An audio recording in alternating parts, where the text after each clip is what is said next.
Om.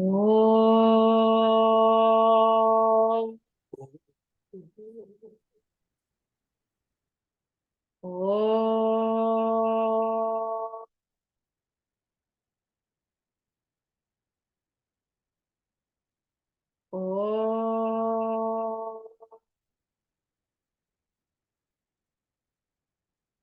Om Sahana Vavatu Sahanau Bhunaktu Saha Viryam Karavavahai Tejasvinavadhitamastu ma vidvishavahai.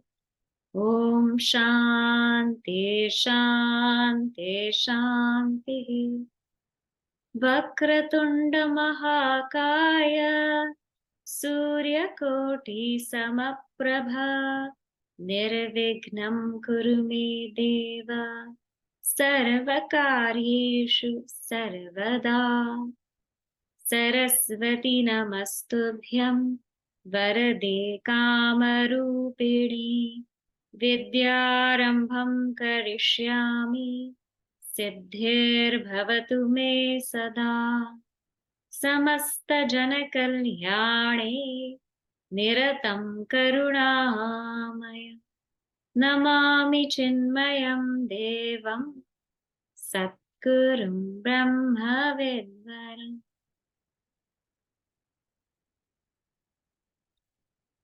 So we are in the Bhagavad Gita now, chapter 6. Harshaji, I see you, and I'm so happy that you made it to class. I saw the email. Everybody else, I hope we're all on the same page. We are now on verse number 5, okay?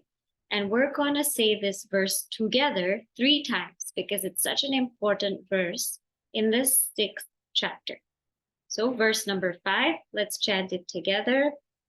iPad 9th generation, you're in the kitchen. Please chant with us and make sure you're seated. Okay? Uddharedatmanatmanam natmanam avasadayet atmaiva hyatmano bandhuhu atmaiva ripuratmanaha. Uddharedatmanatmanam natmanam avasadayet atmaiva hyatmano bandhuhu atmaiva ripuratmanaha. Uddharedatmanatmanam natmanam avasadayet atmaiva hyatmano bandhuhu atmaiva ripuratmanaha. Last week, we spent a really good amount of time in class going through this verse. Lift yourself by yourself. Uddharet atmanatmanam means lift yourself, lift the mind with the intellect. Na atmanam avasadayet, and having lifted oneself, don't let oneself fall again. Don't let that mind fall again. So from the highest standpoint, we saw this, that we lift our minds to realize we are the self, Sat Chit Ananda. We are pure existence, consciousness, bliss. Having lifted our minds there, having gotten that teaching, why again identify with this limited body, this limited mind and ego? Why again do that? From this post of greatness, why again come to such a place of shallowness?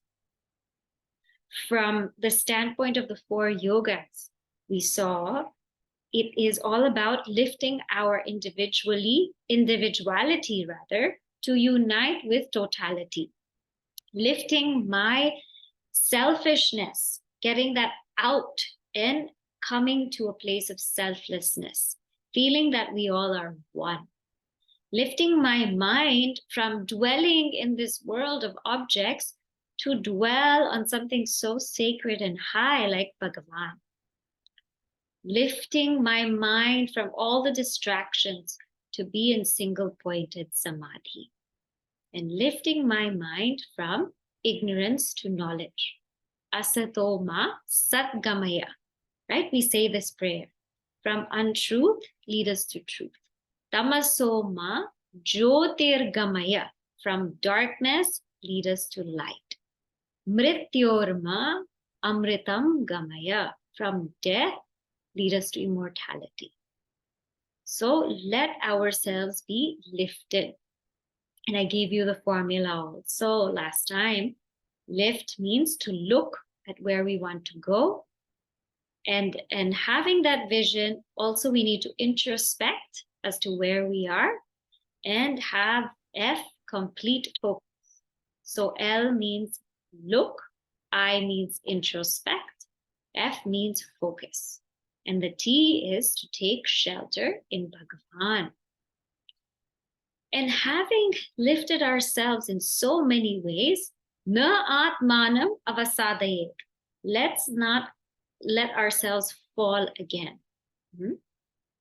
Now, this is a challenge because in life, it's very hard. To climb up is so hard. It's so much effort. But to fall down is so easy. To slip is so easy. So what do I do as a seeker? If I feel myself slipping, catch ourselves right there and then. This has been the echo, the message of the Bhagavad Gita again and again and again. Not to slip is so hard. It's like a sthita prajna. Not to slip is so hard. But if we slip, then let's bring ourselves right back there again. Don't let it go all the way down when we are just bowled over and we can't get ourselves back up. So having gotten ourselves to a certain state, keep ourselves there.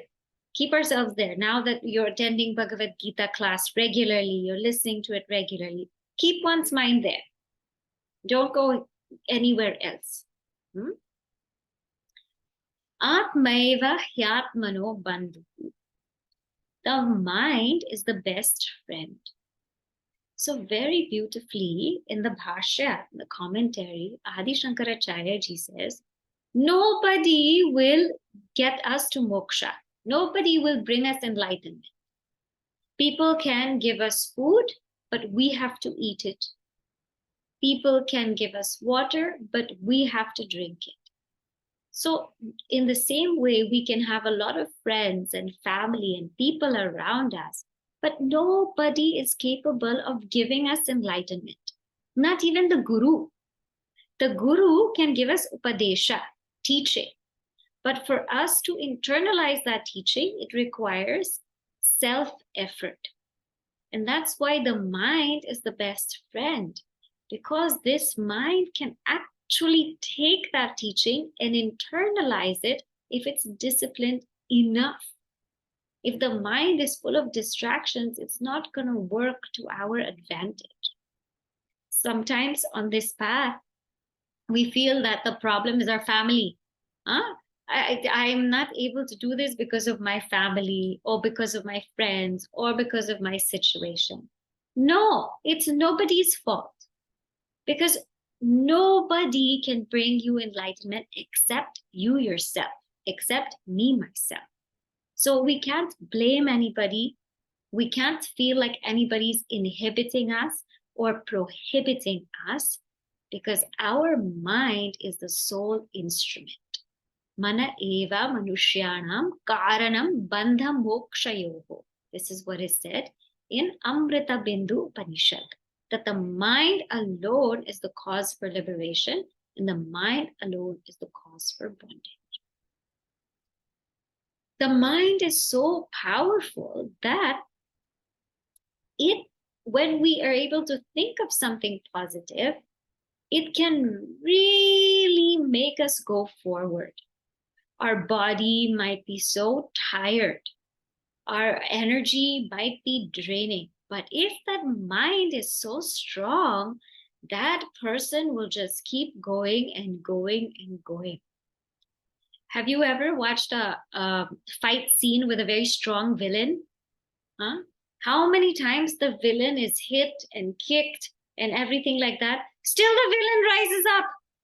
You think the villain would be dead by now, he's lying down there. And still, and when everybody turns their back, the eyes open.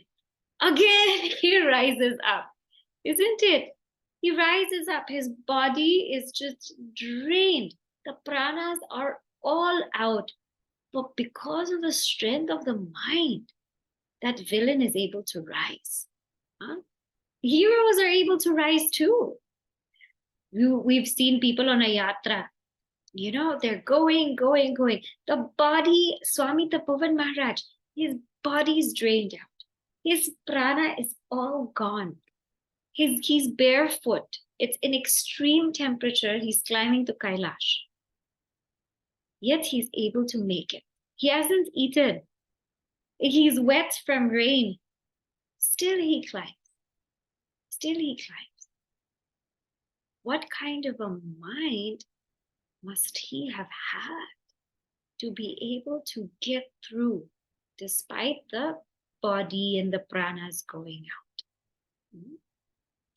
So the mind is so strong that even if anything and everyone fails us, this is something that can keep us going. And this very simple thing that I can, I will, I must, like how Gurudev gave us his teaching, we can, we will, we must, that can make us accomplish great things. As our mind is our best friend, Atmaiva Ripur Atmanaha, that mind can also be our worst enemy. Atma Eva, that mind Eva Ripuhu, that can be our worst enemy. People might encourage us and tell us, hey, you can do this, everything will be okay. Go for it. But if our own mind tells us, I can't do it, I'm no good at it, I will not survive, I will fail completely, I will fall. Who is the enemy here? The mind. The person who says, I can, and the person who says, I cannot, both are right. Both are correct. Because if we say inside that we can, we will be able to do it. If we say inside that we cannot, we won't be able to do it. So in the spiritual path, spiritual fortitude is key. It's really key because this is not an easy path. It's not an easy path to stay steady, to live our dharma, to be, just equanimous all the time. This is not easy, but it is the best thing ever. And if we can only learn to harness the strength of our mind, we will be able to walk this path fearlessly. So Atma Eva Atmanaha Bandhu. Our mind is our best friend. And Atmaiva Ripur Atmana. Our mind is also our worst enemy. It depends on what we do with that mind. Now, further in verse number 6, he's going to tell us what kind of mind exactly can truly be our friend, and what kind of mind exactly can truly be our enemy. These are now more points and a deeper look into the mind. So let us see verse number 6. Bandhuratma manastasya. Bandhuratmatmanastasya. Yenatmaivatmana jitaha. Yenatmaivatmana jitaha. Anatmanastu shatrutve. Anatmanastu shatrutve. Varate tatmaiva shatruvata. वर्तेदात्मैव शत्रुवत् बन्धुरात्मात्मनस्तस्य येनात्मैवात्मना जितः अनात्मनस्तु शत्रुत्वे वर्तेतात्मैव शत्रुवत्. Now again, in the Bhagavad Gita, Atma means several things. Huh? So here, what Atma means again is various things, and we'll go through each one. Okay? So first I want you to look at the second pada, the first line, the second half of it. It says, Yena Atmana Eva. So Yena Atmana Eva means by which this person, Atma Jitaha, the mind is conquered. So by the person, Atma Jitaha, the mind is conquered. Then Bandhuhu Atmanaha Tasya. Tasya Atmanaha, for that person, Atma Bandhu, the mind is the friend. Now I want you to go to the second line. Anatmanaha tu. The second line, the first half, Anatmanaha tu, means for the one whose mind is not under their control. Shatruvat, the mind is like an enemy. Shatrutve varteta means it remains in the position of the enemy. What remains? Atma eva. That mind remains in the position of the enemy. So very simple meaning is this. That mind which is conquered, which is mastered by the person, is the best friend. That mind which is not conquered, which is not mastered, is the worst enemy. So the mind which is conquered, the best friend. The mind which is not conquered is the worst enemy. So let's look at this for a moment here. Everything, has two ways we can look at it, right? So let's just think about technology for a moment. When we are in control of technology, in the sense of we control how much time we use in our phones, or we control how much we watch with our phones or with our iPads. And we control the usage, how much time we chat, and just shut it off at a certain time. That phone can be so helpful because it can connect us to so many people, and it can also give us knowledge. We can listen to nice, enlightening, engaging podcasts and videos. But when that phone is completely out of control, in the sense when I become a slave to it, and I have no control over how much time I'm using it, I have no control over how much, when it's on and when it's off, it's just going and going and going, then that phone is to my disadvantage. It's actually harming me. It's not helping me in the spiritual path. In the same way, if we take a car, we just take a car, and when we drive the car, when we're in complete control of the car, the steering wheel, and we are shifting gears, and we're driving on the road, when we're in complete control of the car is a friend, because it can get us to where we need to go. It can bring us to the grocery, can bring us to the library, to meet a family member or a friend. But in the winter, if we're driving in the snow and the car skids, it's out of our control. It completely skids and moves without us being able to control it. That's very scary. And that becomes like our enemy, because we can get into an accident. We can get hurt, or worse, we can even hurt someone. So in life, whenever things are in our control, they help us. But when things are out of our control, it's nuts, right? Somebody who's cooking some dal chawal and they're on the stove and they're using a pot and they're there and they're controlling the fire. It's very helpful because we can cook a healthy meal for everybody. But if somebody just completely leaves it there and the fire's out of control and all of a sudden the alarm goes off, then so many things get out of place.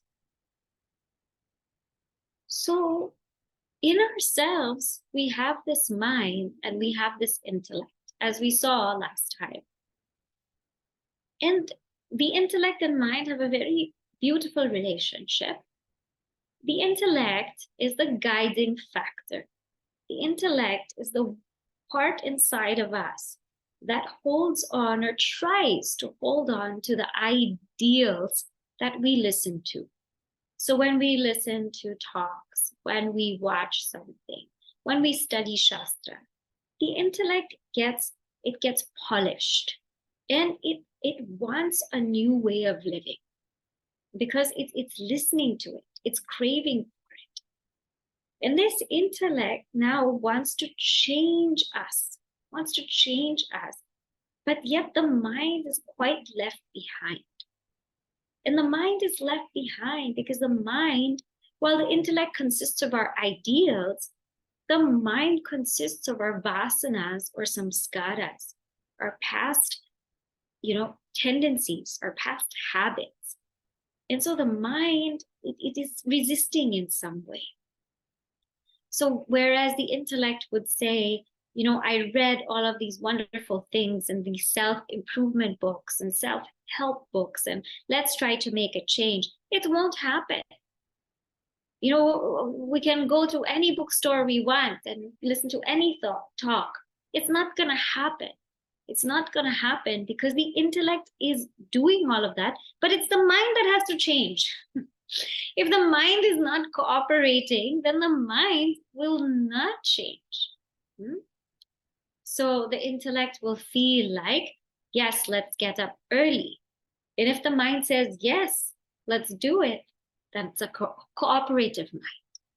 The intellect says, today we're going to work out. We're going to start our exercise regimen. And the mind says, okay, let's do it. Very cooperative. The intellect says, today we're going to eat only this much. And the mind says, okay, very good, let's do it. And when a person's intellect and mind are so cooperative, this person is free from conflict. The inside of this person is so integrated, so clean, so yuktaha, that this person can actually live that line in our pledge, producing more than what we consume and giving more than what we take. Because there's no inner battle. But when the intellect says, okay, let's get up early, and the mind says, no, it's a rainy day, forget about it, I'm going to sleep. And when the intellect says, let's go exercise, the mind says, really? Do you think I need exercise? I'm still young, I don't need it. Or my body's not paining, I don't need anything. Or when the intellect says, be careful what you eat, the mind is saying, I live only once, let me enjoy life. Don't talk to me. So in reality, what's happening with us is not scenario one. It's not scenario one when the mind is so cooperative with the intellect. What's happening is scenario two, when the mind is not cooperative with the intellect. That's what's happening. And so in this regard, again, it's that, as I mentioned last week, it's that spirit of introspection, spending time with ourselves, that's really going to help us lift the mind to the level of the intellect. When the mind is in our control, then these battles stop happening. Otherwise, every day we are fighting, and we're fighting with ourselves every day. We might not have fights at home, but we're fighting with ourselves every day, because the mind doesn't want to submit to the intellect. So the idea is that the mind that submits to the intellect, that mind alone is the best friend. That mind is our dear friend because that mind can get us going faster, further, deeper in the spiritual path. But when the mind wants to do its own thing and go out of control, it becomes very hard. When I was in Uttarkashi, one Swamiji there said, listen, we're all talking about the control of mind. How does the control of mind first start? And so we were all quiet. And he says, listen, control of mind first starts with the control of senses. If we don't have control of senses, there is no control of mind. And then he went around in the room and he asked each of us, he said, what is the hardest sense organ to control? What is the most difficult one? And so everyone gave their answers. And then he said, it's rasa, it's taste. This 2-inch tongue is a problem. It's 2 inches, but it's a big, big problem. And if we're having trouble controlling our mind, then let's at least start with the senses first. At least we can start there. And where we have to start? With the tongue. He shared with us that one Mahatma was so incredibly strict that he ate his meals at a certain time and he drank his water. And after that, he would not drink water. He would not have anything until the next meal. There are some also Mahatmas who eat the same thing all the time because they want to control their indriya, their tongue indriya. And I remember also in the Vedanta course that there were some people who mixed up all their food. So the rice, the sabji, the dal, they would just mix it all up. And they, instead of having, different sections, they would just get a bowl and mix it all up. And it's no wonder that there's so much effort to control that because it's such a tough thing to do. So when we work with our senses first, going directly to the mind, the big task, big task. At least start from the sense organs. Start from our sense of taste. Start from our sense of sight, controlling our screen time, whatever time we have to control. Start from that. And slowly, what we will find is when we're able to master one thing, the other things come. Because that's the way discipline works.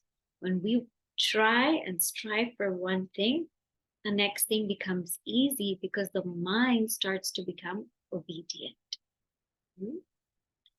And this whole practice of the mind becoming obedient, cooperating with the intellect, is actually why we have a Guru Shishya Parampara. Some people often wonder, why is a Guru important? Why is a Guru important? We can learn the Shastras by ourselves. First of all, we'll get so confused, like Atma is here in so many times. And if we think this is pure consciousness, we've lost this verse. Secondly, the Guru actually is like a live intellect.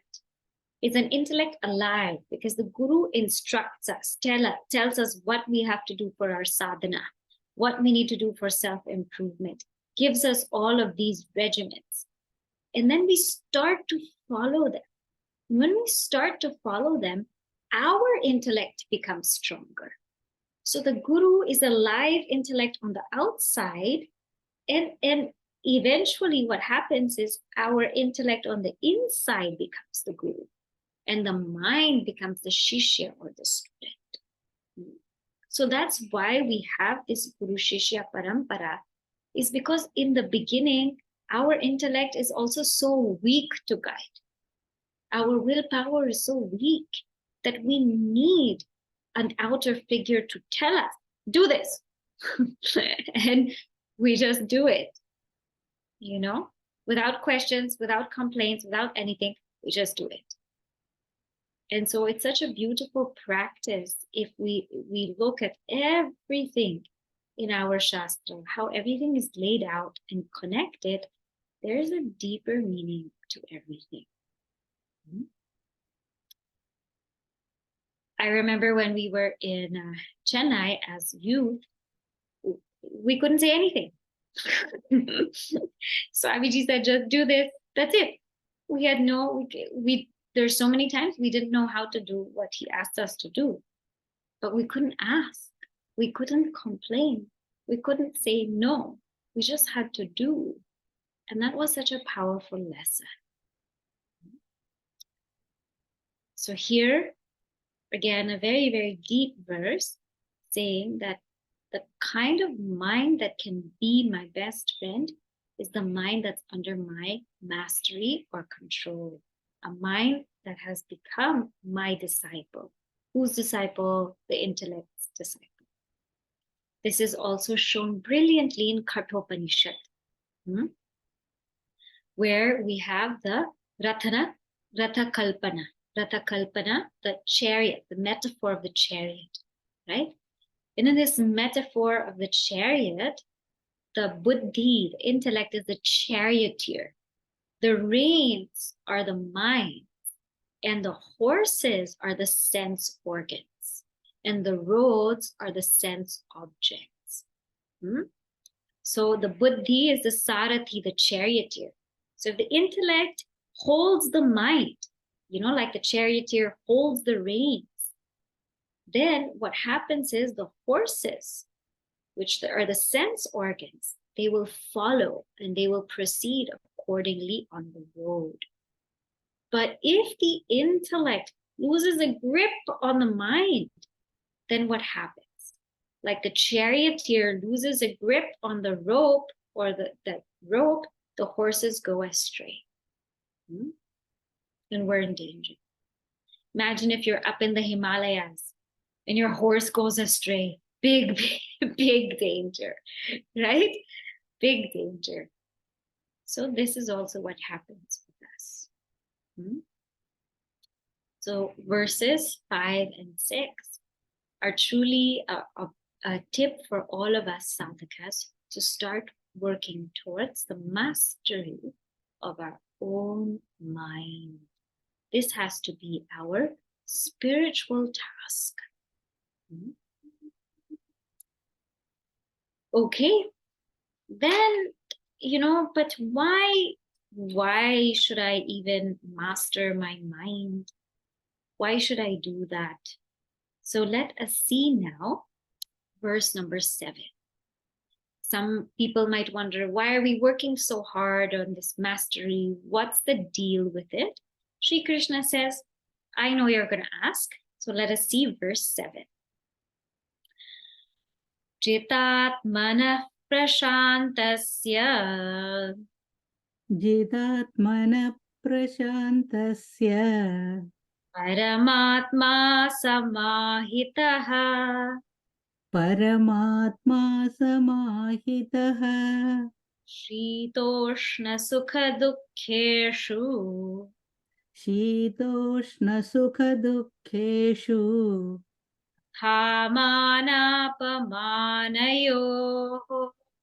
Tatha manapamanayoh.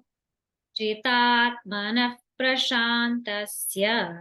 Paramatma samahitaha. Shitoshna sukha dukkheshu. Tatha manapamanayoh. So Bhagavan Shri Krishna, now let us again bring back the thought flow. So we know why we're in this verse. Right? If we lose the thought flow, then we'll be swimming around the Bhagavad Gita, not knowing why we're doing this. First, he starts this chapter 6, verses 1 and 2, praising a karma yogi. A karma yogi is like a yogi and a sannyasi, because a karma yogi has renounced the results of actions, and therefore a karma yogi doesn't have as much disturbance in their mind and is slowly preparing themselves to meditate. Then, in the third verse, Bhagavan Shri Krishna says, how long should one be a karma yogi? So, the idea is, as long as we are preparing ourselves, as long as there's so many impurities of our mind, and we are Arurukshah, we are climbing on the path of yoga, we should be in karma yoga. But the person whose mind now is tranquil, who can actually sit down to meditate, perfectly contemplate and go within, who's called an Arurukshu, not Arurukshu, sorry, Yogaruda. Yogaruda, one who has climbed on yoga. For that person now, they should withdraw from action. Withdraw from action. I already explained this concept, so I'm not going to explain it again. Then in verse number 4, Lord Krishna says, this is who a yoga ruda is. He gave 3 pointers. The one whose mind is not fancied by the objects outside, the one who's not unnecessarily engaging in action, the one who has renounced sankalpa. This is called a yoga rudha, someone who's climbed on the path of yoga, who's ready to meditate. How do we get there? Verses number 5, 6. 5 and 6 say, lift yourself by yourself, master the mind. This is how to get there. Now, verse number 7, what happens when we master our mind? And why should we master our mind? So this is the thought flow. Jitatmanaha means of the person who is self-controlled. Again, Atma here doesn't mean self, it means the mind. So the person whose mind is controlled. Prashantasya, of the one who is very peaceful and serene. Where, now come to the second line. Shitoshna sukhadukkeshu. Shita in cold, in the cold weather, coldness. Ushna in heat. Sukha in joy. Sorrow, dukkha. In cold and heat, joy and sorrow. Tatha also. Mana in honor. Apamana in dishonor. The one whose mind is well controlled and cheerful amidst all of these, Paramatma Samahitaha. That person, Paramatma, that Atma, that self, Samahitaha. That person will be well placed in the self. That person will be able to hold on to the truth. So, first let's see each word and then we will put this together. Jitat manaha, the one who is self-controlled. Now this is a different layer now. This means the one who has an ability to switch their mind. What do I mean by switch their mind? You see, life is full of dvandva. Dvandva means duality. That's why we call this world.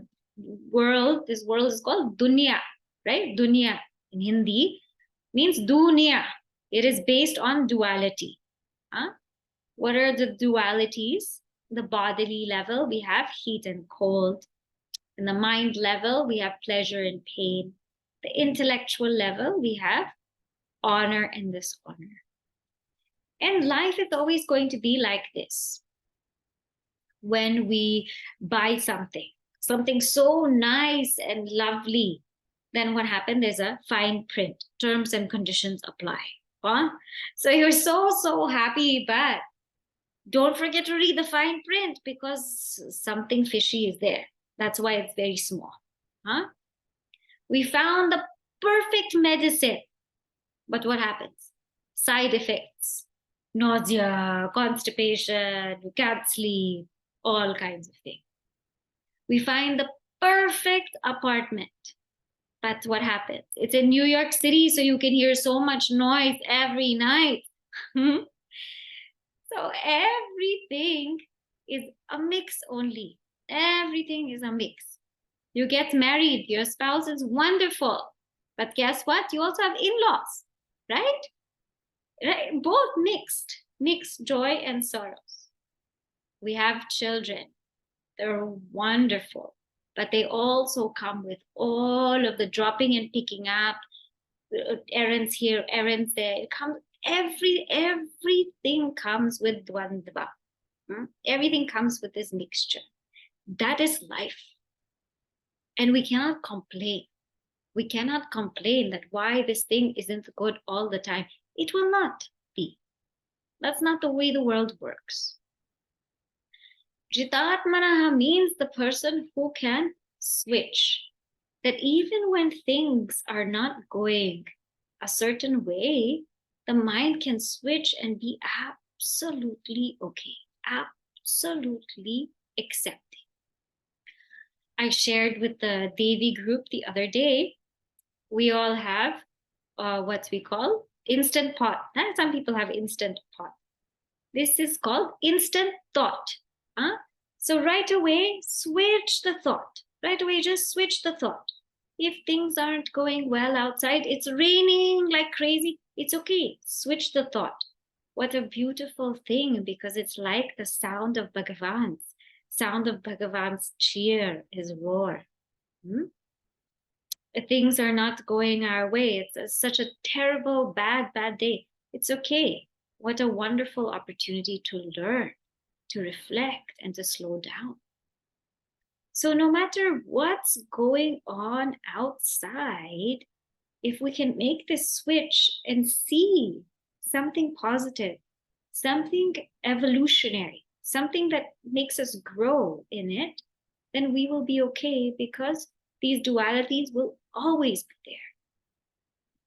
No place is perfect. This, I'm going to read to you one of the vachanas by Akka Mahadevi. She's a great saint from Karnataka. She says, having built a house in the hilltop, why be fearful of wild animals? If somebody has built a house in the forest, why be fearful of wild animals? Having built a house on the seashore, why say I am afraid of water? Having built a house in the marketplace, why complain about the noise? Having decided to participate in life by taking birth, do not get upset. Do not get upset. Maintain equanimity of mind. We have chosen to come here, so do not get upset, because these dualities will always be there. Something broke down in the house. That is what's meant to happen. That is called house. What is called a house? Everywhere you will find somewhere to fix. And it will never end. That is called house. Correct? So this is life. Jitatmanaha is the one who is able to make the switch and see that way of growth in every single situation. It's absolutely okay. Then Prashantasya. Prashantasya is the one who is cheerful and serene. Now, what is the most important commodity that all of us have that's absolutely free here and now? What is it? It's a part of our body. It's our smile. The one who can keep smiling no matter what is called Prashanta. The one who maintains their cheerfulness. Every time they're cheerful, they're okay. And they're able to handle it. No matter what's going on outside, so many things are happening, still they're able to maintain their cheer. That is called Prashanta.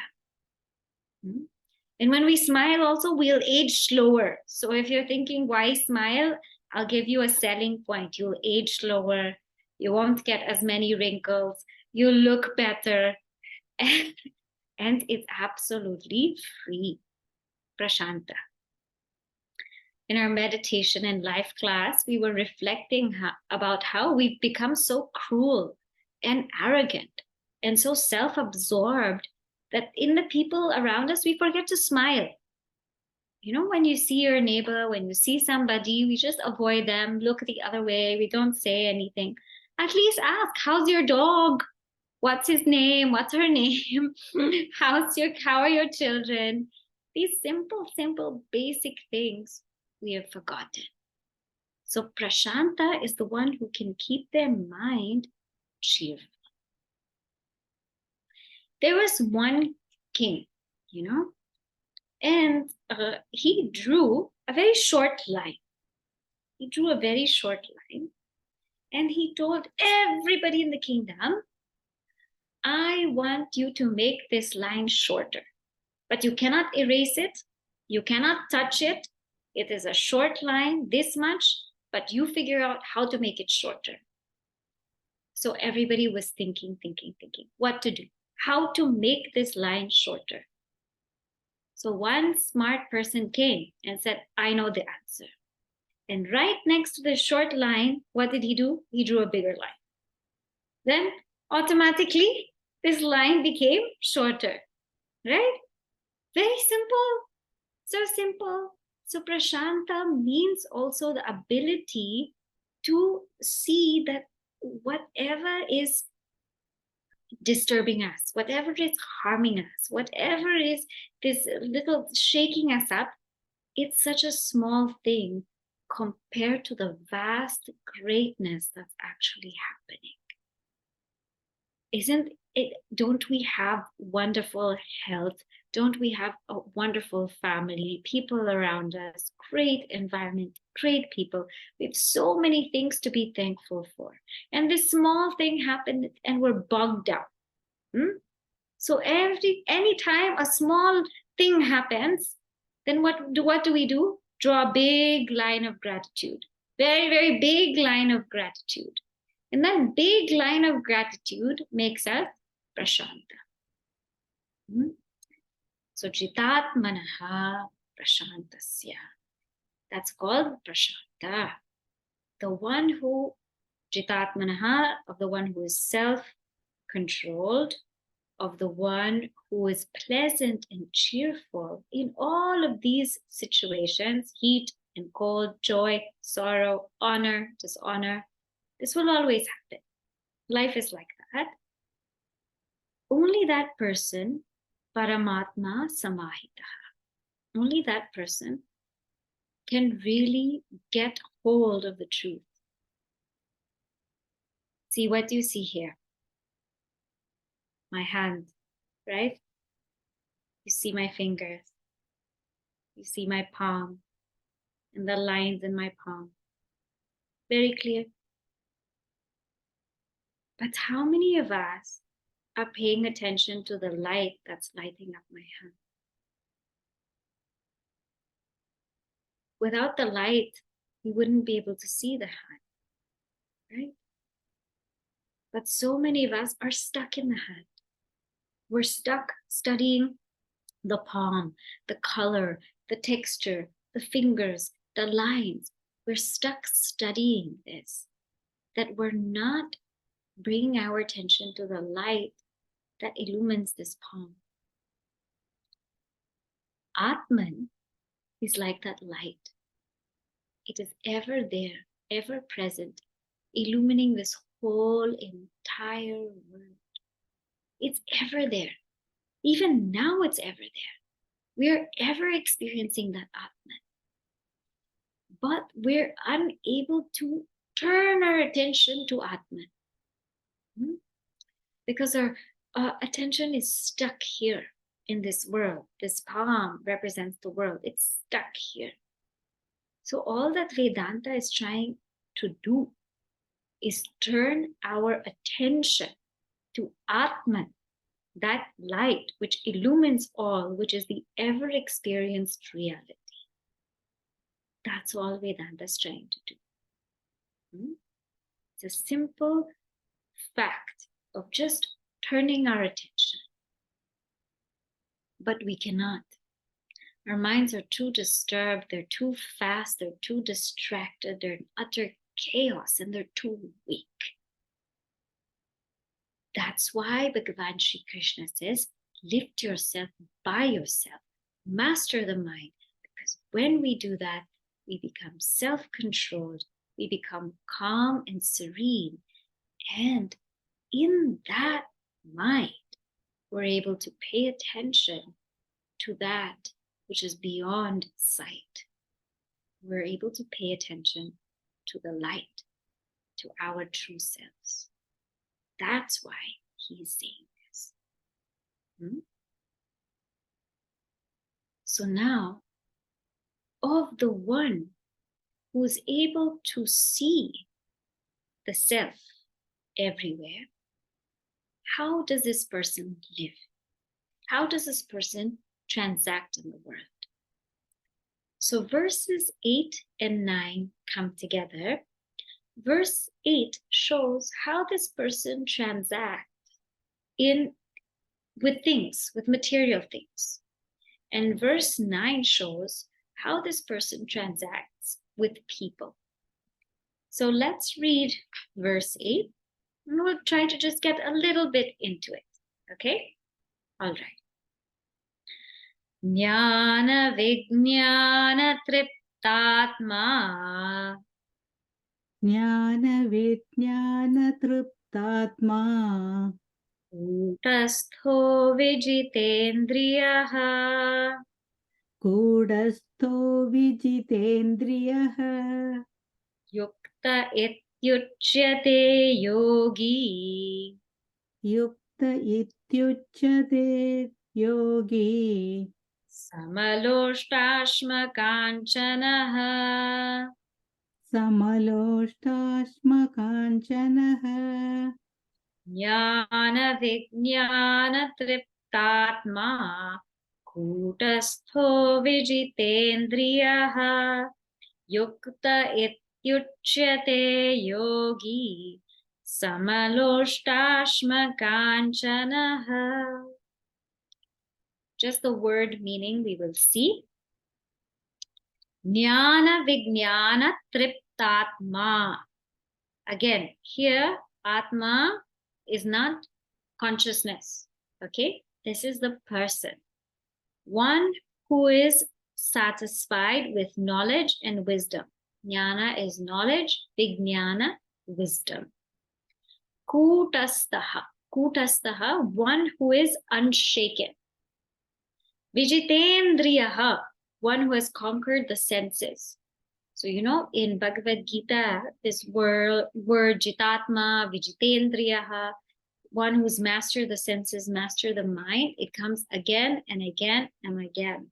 So it shows that it's such an important trait. Yuktaha, one who's harmonized. Yogi iti uchyate is said to be a yogi. And to this yogi, sama, everything is the same. What is the same? Loshta. Loshta means a lump of earth. Ashma, stone. And kanchana, gold. So a lump of earth, stone, and gold are the same for this yogi. I'll read the full translation. The yogi who is satisfied with knowledge and wisdom, who remains unshaken, who has conquered the senses, to whom a lump of earth, a stone, and gold are the same, is said to be harmonized. In other words, is said to have attained nirvikalpa samadhi. That's what Gurudev says. Okay. I won't go into this verse because then it will be choppy. So I'll take this time to just review what we've done. Today, we've really just focused on verses 5 to 7. And the main takeaways today are that our mind is really our best friend and our worst enemy. In verse number 5, we saw how our mind can be our best friend when our willpower makes us do what we need to do.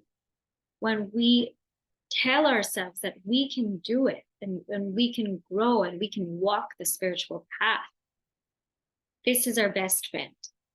But when we pull ourselves down and we limit ourselves, then that is us being our worst enemy. Further, in verse number 6, it says that the mind which is under our mastery, which is our disciple, is our best friend. But the mind which is totally chaotic and runs wherever it wants to run is our worst enemy. And we talked about how sometimes it's hard to go straight to the mind. First, we have to see if we can master our senses. And the most important one to master is our tongue first. The question might come, why do we have to do all of this mastery? Why do we have to be kind? Why do we have to be good? Why do we have to do all of these things to be better? Why do we have to improve ourselves? Because Paramatma Samahitaha, only the person who is self-controlled and serene can actually come to know the self. Because this world is full of dvandvas. It's full of duality. And don't think only in family life. Also, if we obtain our ashram finally, again, dvandva, there will be so much fixing and construction and things we will have to pay attention to. Yes, there will be joy, but it comes with a package. Everything's a package deal, right? When we have YouTube recordings, but then now there's all these commercials that are coming and ads that are coming, and people are saying, what's going on? I also don't know what's going on. But life is like that, right? So don't think only in everyone's life, there is dvandva, there is duality. It's unavoidable. So because it's unavoidable, there is no need to fight it. The only thing we can do is deal with it. And when we spend time just making a switch and seeing how this is making us grow and evolve to be a greater seeker, and whenever we find a small line of disturbance, what do? Draw a big line of gratitude. So there's a small line of disturbance, draw a big line of gratitude. Don't tell God how big your problem is. Tell your problem how big your God is. That's all. Okay? So today we will stop here. We will go through verses 7 and 8 next week. They're also 8 and 9. They're also very, very beautiful verses. This chapter, 6th chapter, every part of it is so wonderful, especially for the ones who want to start sitting down quietly and going with it. Okay, say the closing prayer. Om Purnamadav Purnamidam Purnat Purnamudachyate Purnasya Purnamadaya Purnameva Vashishyate. Om Shanti Shanti Shanti. Harihi Om Shri Gurubhyo Namaha. Harihi Om. Those who have questions or want to share thoughts, please feel free to stay back. And